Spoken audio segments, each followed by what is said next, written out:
Hey everyone, Steve Vargo here with IDOC, and the question of the week this week was actually asked by my 11-year-old right here at this table, as a matter of fact.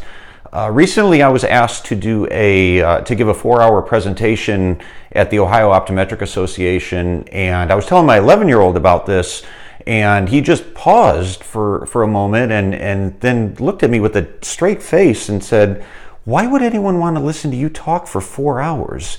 And then he said something about having to pay the audience or something like that. So humbling indeed, but it did get me thinking about, why do we pay attention to people? How do we get someone's attention, whether it's an audience or whether it's the patient sitting in your chair? And I'll share something with you from public speaking, is that when you first start doing it, your natural tendency is to give people a lot of information. Here's all the stuff that I think you should know. And you learn relatively early on that that's not the most effective way to get people's attention and hold it as you're looking out, noticing people staring at their cell phones and looking off into space. And you find that you're much more effective with getting someone's attention when you deliver a more streamlined message that's very relevant to the audience. And to deliver relevant content to an audience, you really have to understand your audience and what their unique challenges and pain points are. A friend of mine recently went for an eye exam and told me how disappointed he was. And when I asked why, he said, well, it was a beautiful office. They had a friendly staff, a lot of really nice frames, a great selection, a lot of technology.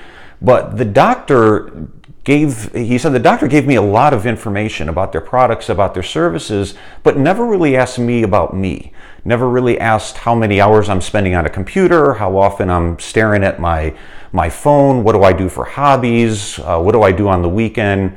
And essentially the doctor was giving my friend all the reasons the doctor would do business with himself, but really wasn't taking the time to ask questions and get to understand my friend better, and he ended up taking his prescription elsewhere. So I think the message we can take from this is, if we want to be more influential with people, whether it's taking our recommendations, buying from us, that we really have to get their attention first. And the best way to do that is to focus on them. So before you start giving people a lot of information about products, about your services, ask more questions first and do a lot of listening. Really get to understand the patient.